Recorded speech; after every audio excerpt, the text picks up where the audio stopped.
Good morning, students. Welcome to today's Python class. In this class, we are going to continuing the previous class chapter. Yes, basic fundamentals of Python programming language. In this chapter, we are going through the basic concepts of Python programming language. Let's start the class. In today's class, today we are going to discuss about keywords in Python, expressions, operators, mathematical or arithmetic operators, relational operators, and shorthand assignment operators. First one, keywords. What is keyword? The keyword is a inbuilt word which is provided by Python program itself. So whenever we need some keywords, we can use as like that in the Python programming language. Each and every computer language has this kind of the different and unique keywords for their own computer programming language. As well, Python is also having some different as well unique keywords of Python programming language. Let's start about the keywords. Keywords are different from variable names. So don't confuse with variable name and keyword name. So while you are giving keyword as variable name, it cannot be accepted by interpreter because it's already inbuiltly stored in the Python language. So we have to use for specific purposes only.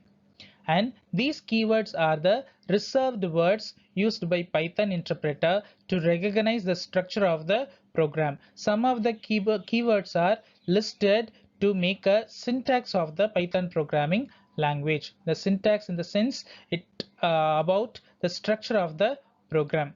And these words have specific meaning for interpreter. They cannot be used as variable names or for any other purposes, because if we use these kind of the words as a variable name, the interpreter get confused and it will not give the proper output. Also it will share the error message whatever we have made in the program. So these are all the keywords of uses while we have to use in computer programming language of Python.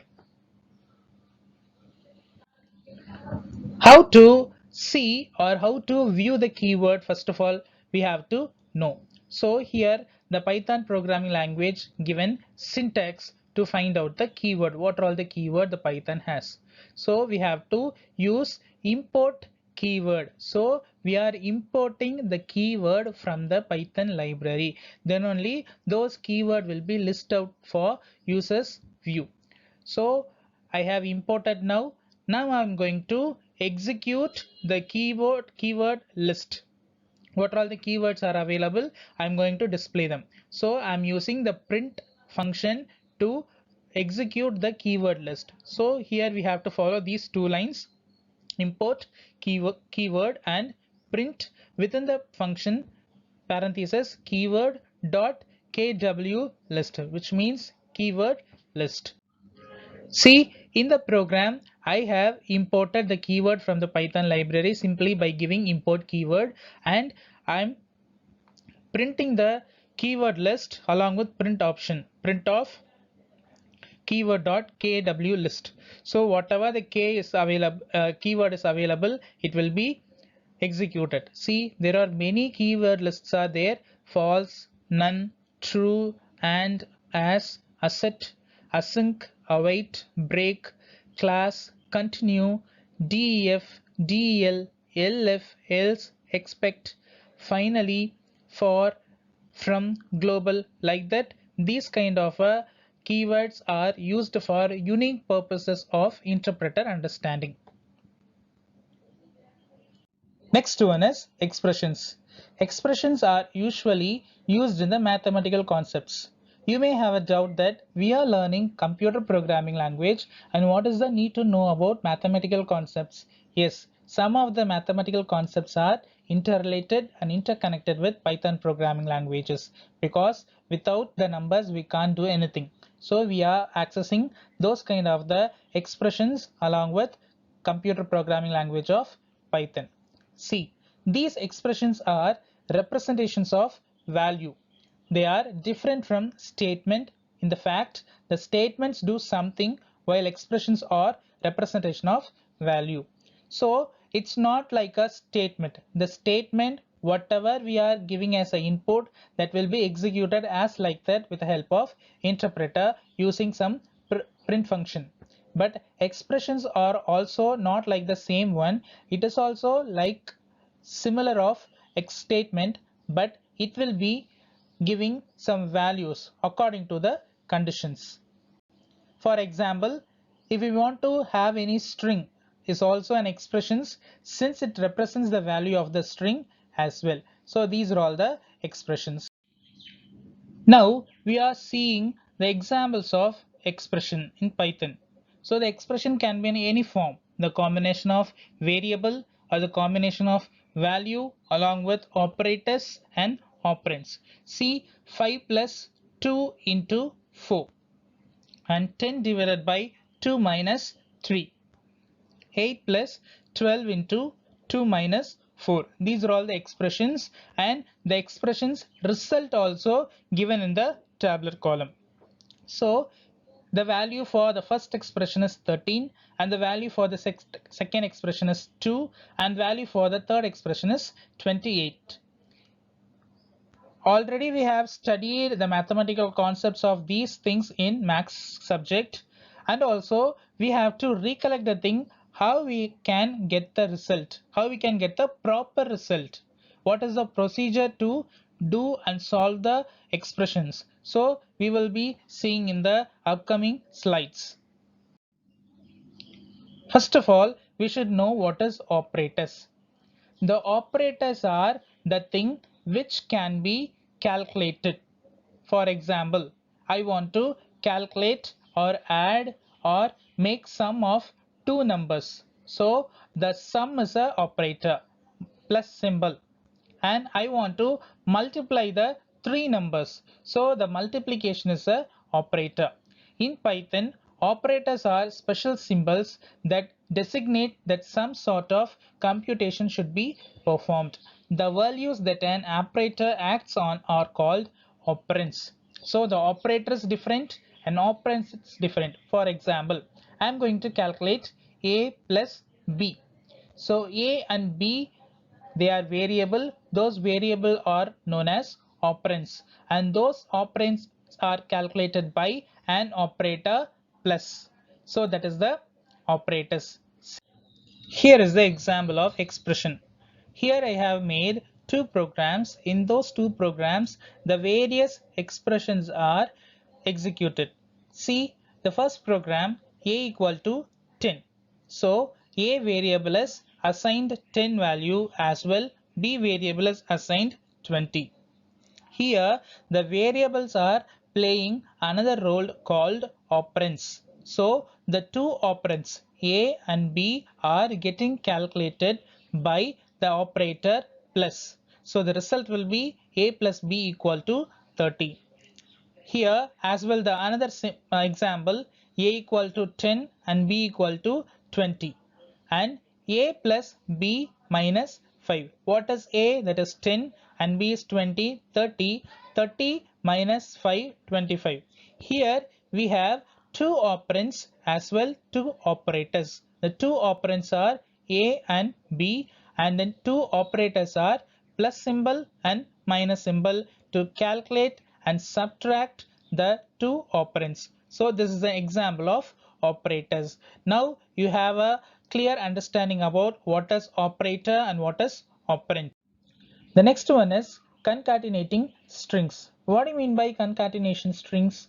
Because here the two strings or the two values are getting added or calculated by some arithmetic operators known as string concatenation or concatenating strings. Let's see the example here. See, the x variable and y variable is having a string values called Pythoness is a value of x variable and awesome is a value for y variable.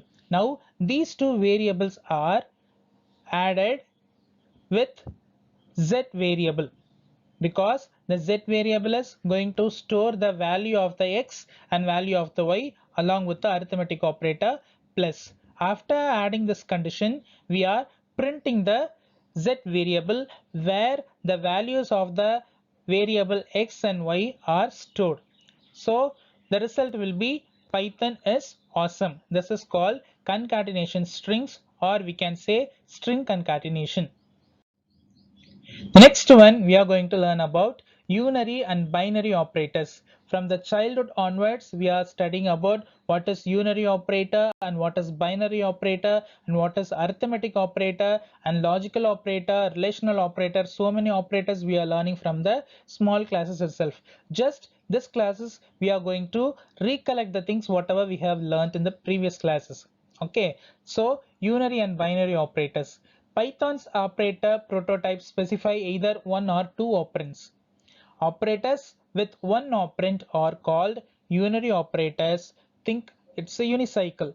And operators with two operands are called binary operators. Think bicycle. So the unary operator, one operand with sign, and binary operator, two operators with sign. For example, minus a, plus a. These are unary operators, and binary operators are a plus b and a minus b. So in the unary operator we have only one operand and one operator, that is unary operator.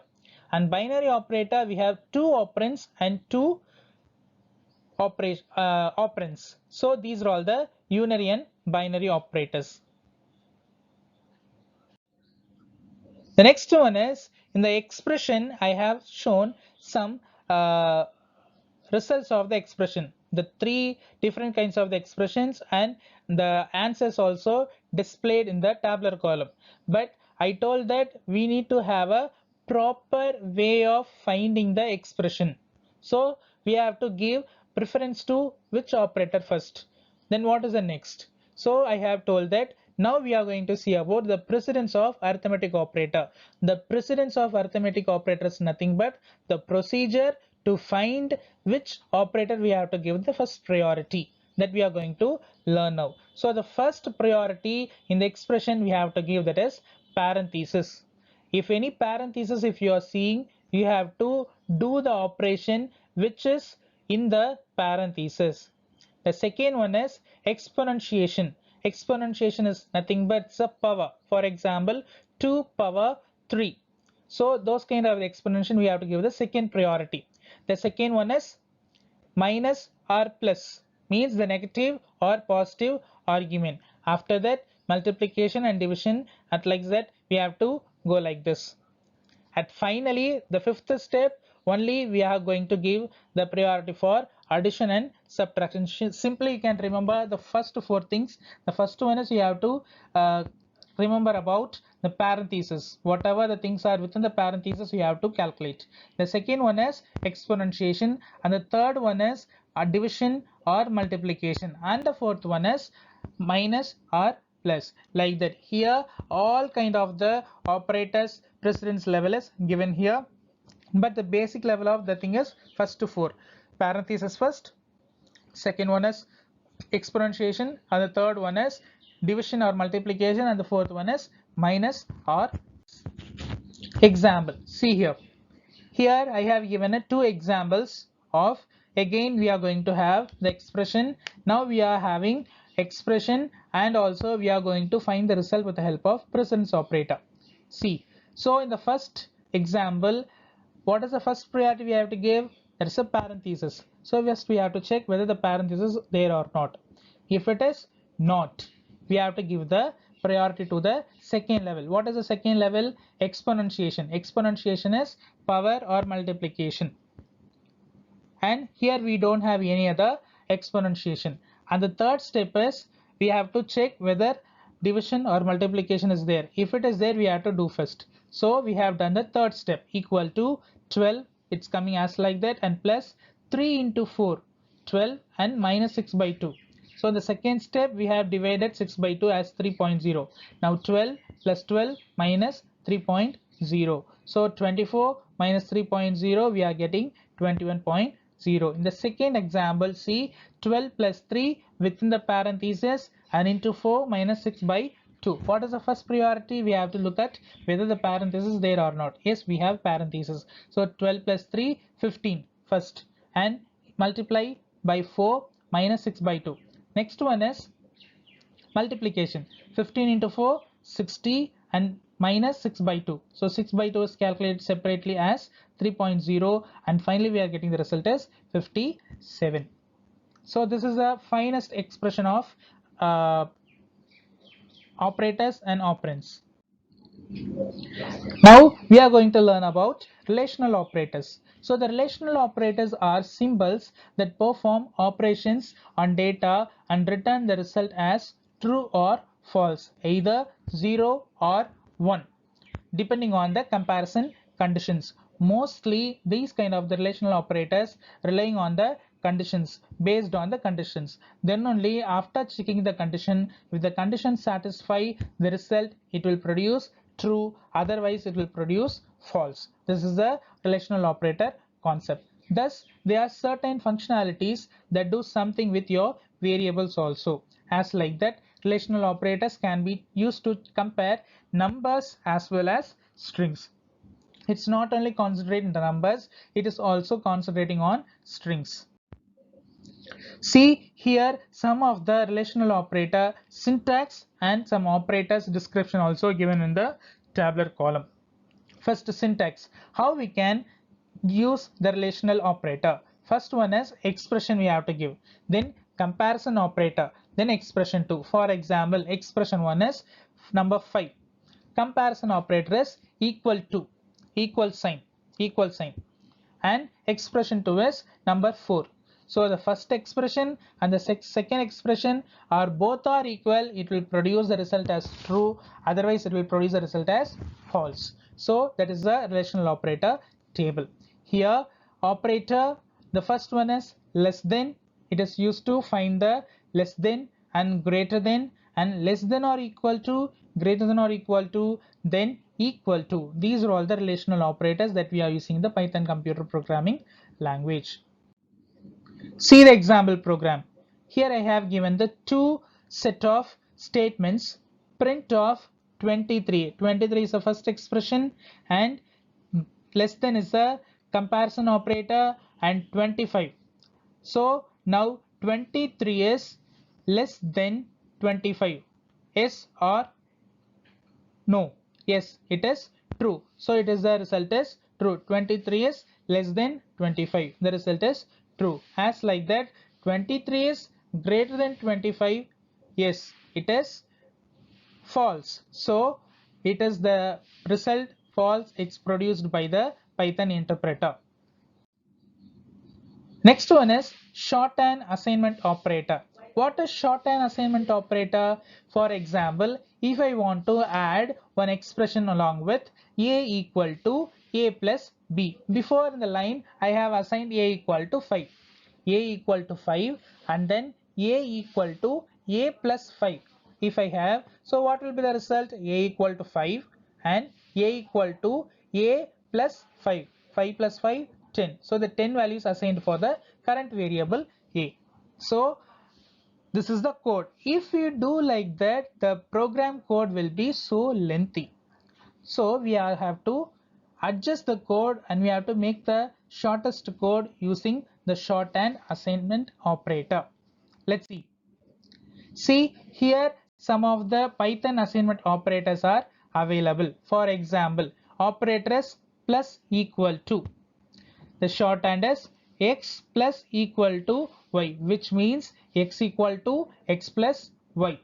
The next operator minus equal to, x minus equal to y, which means x equal to x minus y. Like that, the operators are described and along with the explanations also given. You can go through this table and learn the things which is given here. Now I have applied these concepts in the program also. See the first variable x equal to 12 and y equal to 7.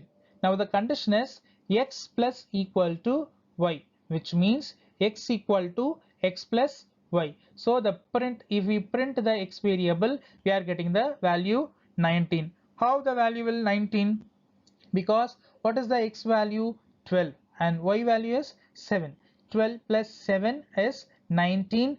Now the updated result of the variable x is 19, not 12, because the 12 is initialized in the first line. And after the third line, x equal to x plus y. Like that, the values are assigned and the values are calculated. See how we can have the shorthand notation, the shorthand method. See here, a equal to a operator, b is equivalent to, as well a operator equal to b. The first two lines are syntax of the shorthand notation. Now we can apply this. Now we are initializing a equal to 6 and a equal to a plus 5. So the initial value of the a variable is 6. After adding shorthand method a equal to a plus 5, now the current value of the variable is what? 6 plus 5, 11. The previous one is before shorthand notation, and the second statement of the program are a equal to 6, a plus equal to 5, and then finally we are having the print a, and both the results are same. Only the way of writing the code is different, but the program is same, as well the result is also same. Let's apply this program concept in the Python programming shell. See here, I have applied a equal to 6 and a equal to a plus 5. Now print a. This is before shorthand method, and after shorthand method a equal to 6 and a plus equal to 5. Print a. Now see, both the programming codes are same except the second line, because before the shorthand line the code of the second line is a equal to a plus 5. That is also same. After the shorthand notation, the second line of the program a plus equal to 5, that is also a same, only the code has different. So this is the use of shorthand method, shorthand notation. So if we are doing like this, we can reduce the lengthy code into a small code. That's why the Python programming language is popular now, because it's a general purpose programming language also, so that we can use these kind of the concepts in effectively, so that the program will be effect, as well the code will be effect, and the user also will happy to have this kind of the codes. Because if we are having a lengthy code, we'll face some problem. It will take time to type, but if we use these kind of the shorthand methods, it will reduce our time and it will give easiest way to create the program. Let's see the output. I have explained the previous slide about both the values of the variables will be the same, only the way of writing the code is different. See here.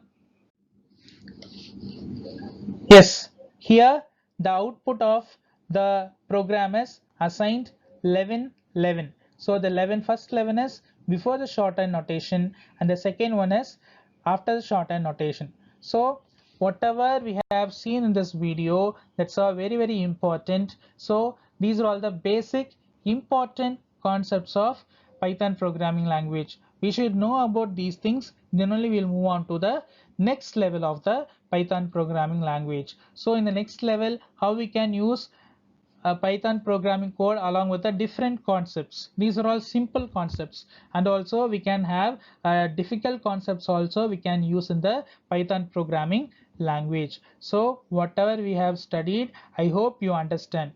Thank you. We'll see in the next class.